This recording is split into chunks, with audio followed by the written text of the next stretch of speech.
नमस्कार मित्रांनो, आत्ताच्या क्षणाच्या सर्वात मोठ्या आणि महत्त्वाच्या ठळक बातम्या. राज्यात धडाकेबाज निर्णय. उद्यापासून सर्वांना खुशखबर. 25 ऑगस्ट सोमवार. काही मिनिटांपूर्वीच्या या बातम्या आहे. रोज ताज्या बातम्या मिळविण्यासाठी व्हिडिओ लाईक करा, चॅनल सबस्क्राईब करा. मुख्यमंत्री देवेंद्र फडणवीस यांनी उपमुख्यमंत्री एकनाथ शिंदे यांच्याकडे असणाऱ्या नगरविकास खात्याबाबत नाराजी व्यक्त केलीय.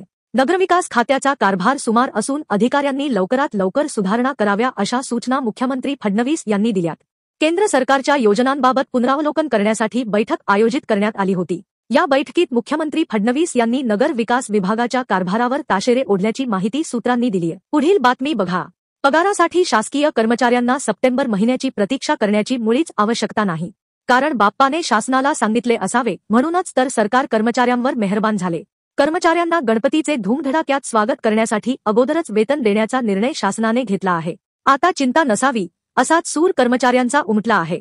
राज्य शासनाच्या सेवेतील 17 लाख कर्मचाऱ्यांना पहिल्यांदा बाप्पा पावले असे म्हणायला काही हरकत नाही. कारण सुद्धा तसेच आहे.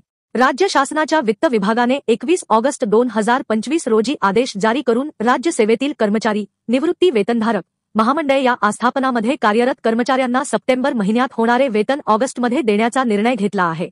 याकरिता शासन निर्णय परिच्छेद 1 मधील नियम 18 मधील तरतूद शिथिल करण्यात आली आहे. पुढील बातमी बघा. महायुती सरकारने मुख्यमंत्री माझी लाडकी बहीण योजना सुरू केली होती. या योजनेत सरकारी महिला कर्मचारी आणि पुरुष लाभार्थ्यांसह राज्यभरात 26,34,000 बोगस लाभार्थ्यांचा भांडाफोड झाला आहे.